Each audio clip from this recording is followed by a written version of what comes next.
Topic हो गया depression in freezing point. Freezing point का डिप्रेशन ये एक प्रकार का कोलिगेटिव प्रॉपर्टीज है डिप्रेशन इन फ्रीजिंग पॉइंट। इसके बारे में आज आपको जानना है, एक एक करके जरा चेक करते चलें। First, what do you mean by freezing point? तो एक जनरल डेफिनेशन आता है, तो जिस टेम्परेचर पर कोई भी लिक्विड फ्रीज हो जाता, जम जाता, उस टेम्परेचर को नाम देते फ्रीजिंग पॉइंट। लेकिन इसको मॉडिफाई करना है, एक लिक्विड फ्रीज होने के बाद सॉलिड में बनता। तो यहाँ डेफिनेशन आप याद रखेंगे, जिस टेम्परेचर पर लिक्विड का वेपर प्रेशर और सॉलिड का वेपर प्रेशर दोनों आइडेंटिकल हो जाए, उस टेम्परेचर को हम लोग नाम देंगे फ्रीजिंग पॉइंट। जिस टेम्परेचर पर लिक्विड का वेपर प्रेशर और सॉलिड का वेपर प्रेशर आइडेंटिकल हो जाए, उस टेम्परेचर को हम लोग नाम देंगे freezing point. Next, freezing point किसी भी लिक्विड का, प्योर लिक्विड का डेफिनेट वैल्यू होता है। जैसे वाटर का freezing point 0 degree Celsius 273 kelvin. हर लिक्विड का एक अपना फ्रीजिंग पॉइंट होता है, जितने भी लिक्विड होते हैं सबका एक अपना टेबल बना होता है, फ्रीजिंग पॉइंट का टेबल बना होता है। अब जैसे एक एक्सपेरिमेंटल डाटा पूरी तरह से काल्पनिक है, हमने वाटर का एक सैंपल लिया, रूम टेम्परेचर 30 डिग्री सेल्सियस पर इसके वेपर प्रेशर का मान एज्यूम कर लेते हैं 200। अब चूंकि इसको फ्रीज करना है तो ऑटोमेटिक है, आप इसको उस डिवाइस में रखेंगे, उस फ्रीजर में रखेंगे, थर्मोस्टेट के उस कंटेनर में, ताकि इसका टेम्परेचर धीरे धीरे आप कम करते जाएं, रेगुलेट करते जाएं। We know that vapour pressure is directly proportional to temperature. तो जैसे जैसे आप टेम्परेचर को डिक्रीज करते जाएंगे तो इस लिक्विड का वेपर प्रेशर डिक्रीज होता जाएगा। एज्यूम एक काल्पनिक वैल्यू 20 डिग्री पर मान लेते हैं 150, 10 डिग्री पर 100, 0 डिग्री पर 50। सॉलिड का भी वेपर प्रेशर होता, बहुत कम होता है, इंट्रामॉलिक्यूलर फोर्स स्ट्रॉन्ग है, लेकिन वेपर प्रेशर वहाँ भी एग्जिस्ट करता।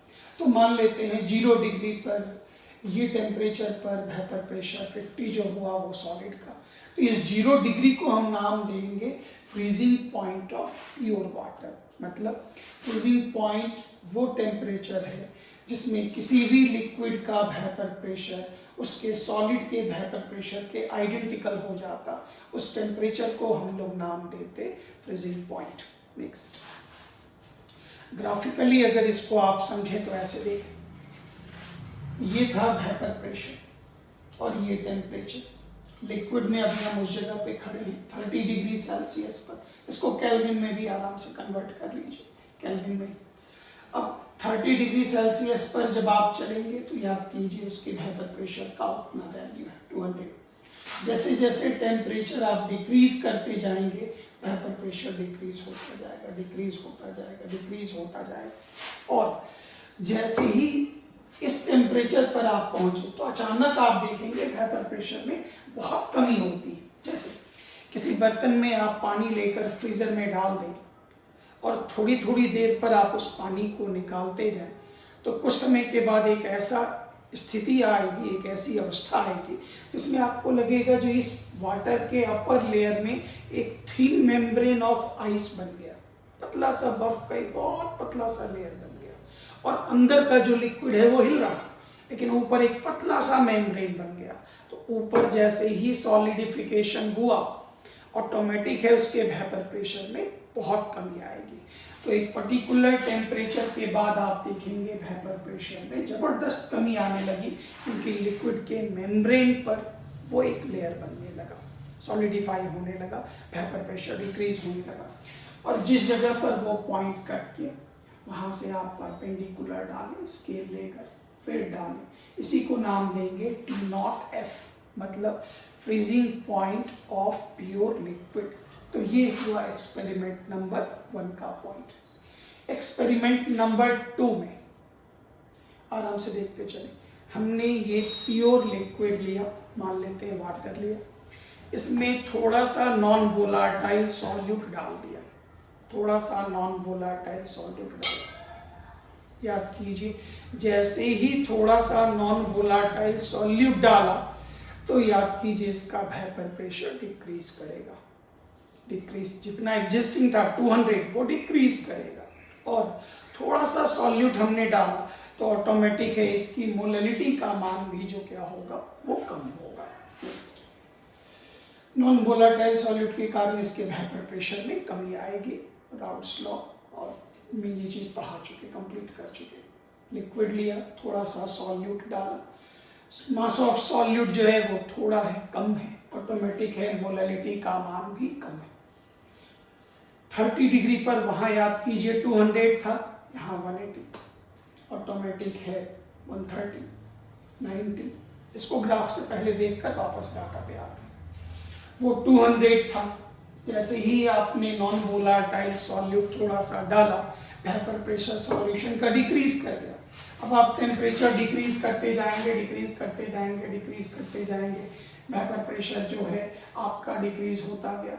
जिस जगह पर वो सॉलिड सॉल्वेंट के लाइन को कट किया वहां से परपेंडिकुलर डालें और वो टेम्परेचर कहलाएगा TF। और TF को हम लोग नाम देंगे, अब इसके डाटा से चले, वो कहलाएगा फ्रीजिंग पॉइंट ऑफ सॉल्यूशन। 30 पर 180, 130, 90, 45, -2 डिग्री सेल्सियस मतलब -2 + 273 = 271 केल्विन। तो आपका जो वेपर प्रेशर सॉलिड का जो हुआ वो हो गया 40, वो भी डिक्रीज कर गया। ग्राफ से बिल्कुल क्लियर दिख रहा, जो ऑटोमेटिक है ये टेम्परेचर डिक्रीज कर गया। आप इस पॉइंट से अंदर की तरफ आ गए। यहाँ देख के साफ लग रहा है जो T0F is greater than TF, T0F is greater than TF। और यहाँ से पॉइंट निकला जो इसके कारण वेपर प्रेशर में कमी आ गई। इसके लिए आपको और कम टेम्परेचर देना होगा ताकि वो फ्रीज कर सके, जम सके। T0F is greater than TF, T0F 273, अभी तुरंत नजर आया। TF = 271, T0F को नाम देंगे freezing point of the pure solvent, TF को नाम देंगे freezing point of the solution containing non volatile solute. The difference in temperature मतलब 273 - 271 = 2 kelvin. The difference in temperature is called depression in freezing point. हिमांक में अवनमन, simple शब्दों में freezing point में कमी, उसी को हम लोग नाम देंगे delta TF। This is the point, ये रिलेशन। एक अगला एक्सपेरिमेंट फिर से देखिए। पिछली बार का छोटा सा पॉइंट है, एकदम बॉइलिंग का, ये एकदम फोटोकॉपी। बॉइलिंग में हम हीट करते जाते थे, इसको कूल करना है, बस इसी रिलेशन में फ्रीज करना है, ठंडा करते जाना है। इस बार हमने मास ऑफ सॉल्यूट थोड़ा सा ज़्यादा ले लिया, सीधा मतलब एक सॉल्यूशन बना रहे हैं जिसमें हमने एक प्योर लिक्विड लिया, सॉल्वेंट लिया, वाटर लिया और उसमें नॉन वोलेटाइल सॉल्यूट हमने पहले एक्सपेरिमेंट के कंपैरिजन में ज़्यादा डाला। तो अगर आप सॉल्यूट ज़्यादा डालेंगे तो ऑटोमेटिक है उसके मोलैलिटी का मान भी हाई होगा, ज़्यादा होगा। और जैसे ही ज़्यादा सॉल्यूट डाला गया तो सेकेंड एक्सपेरिमेंट में याद कीजिए वेपर प्रेशर वाज 180। ये वेपर प्रेशर और डिक्रीज करेगा और नीचे आएगा वेपर प्रेशर। तो जैसे ही हमने लिक्विड लिया, मोर सॉल्यूट डाला, ऑटोमेटिक है मोलैलिटी का मान ज़्यादा होगा। तो 30 डिग्री पर मान लेते हैं 150, 20 डिग्री पर 110, हाइपोथेटिकल माना हुआ है, जिसको आप ग्राफ से बेहतर समझ सकते हैं। गौर करिए, ये सॉल्यूशन 2 है जिसके मोलैलिटी का मान ज़्यादा है और इसकी मोलैलिटी का मान ज़्यादा है। तो आप इस जगह पर खड़े हैं।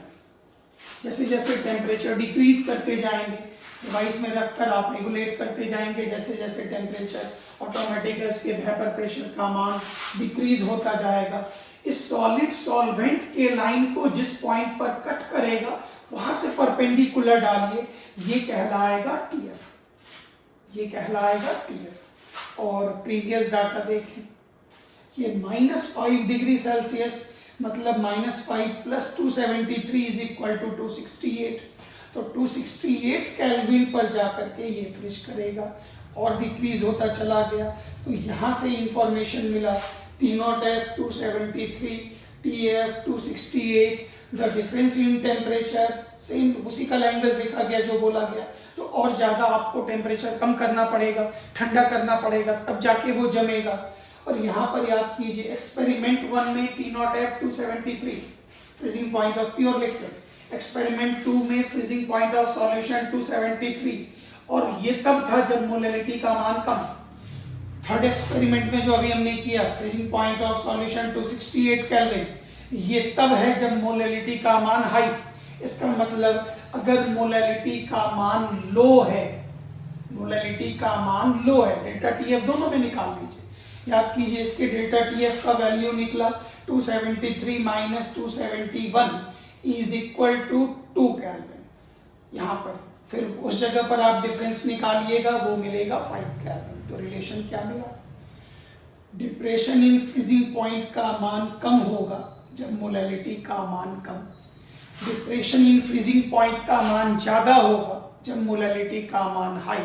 तो यहां से एक रिलेशन निकला, delta TF is directly proportional to molality. एक रिलेशन आ गया। क्यों? कम मोलैलिटी डालते थे तो फ्रीजिंग पॉइंट थोड़ा कम था, ज्यादा मोलैलिटी डालते थे, ज्यादा सॉल्यूट डालते थे। वैसे ये डाइल्यूट सॉल्यूशन के लिए वैलिड है, बहुत ज्यादा नहीं कर सकते, नहीं तो वो आइडियल बिहेवियर लॉस कर जाएगा। अब इसको हटाएंगे तो एक कांस्टेंट डाला गया, दैट इज केएफ। केएफ का नाम मोलर डिप्रेशन फ्रीजिंग कांस्टेंट या मोलर फ्रीजिंग कांस्टेंट। मोलैलिटी के लिए given mass of solute by molecular mass of solute into 1 by mass of solvent in kilogram. Unit as usual boiling point की तरह KF का भी unit होगा kelvin KG पर मोल। और इसको डिफाइन आप ऐसे करेंगे, याद कीजिए यहां से डिफाइन कर लेते हैं। केएफ को डिफाइन करना है तो आप एक मिनट में डिफाइन करेंगे। याद कीजिए KF is equal to delta TF by molality, delta TF by molality. अगर मोलैलिटी को 1 मान ले तो केएफ किसके इक्वल होगा?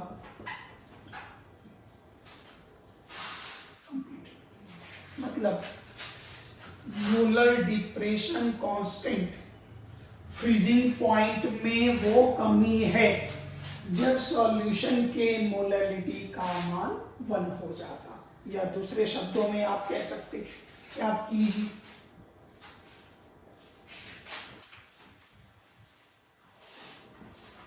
याद कीजिए molality is equal to number of mole of solute by mass of solvent in kilogram, mass of solvent in kilogram. तो अगर हम number of mole of solute को 1 ले लें, मास ऑफ सॉल्वेंट को 1 kg ले लें, तो आप यहां पर कह सकते हैं अगर ये दोनों 1 हो जाए तो KF is equal to delta TF by M।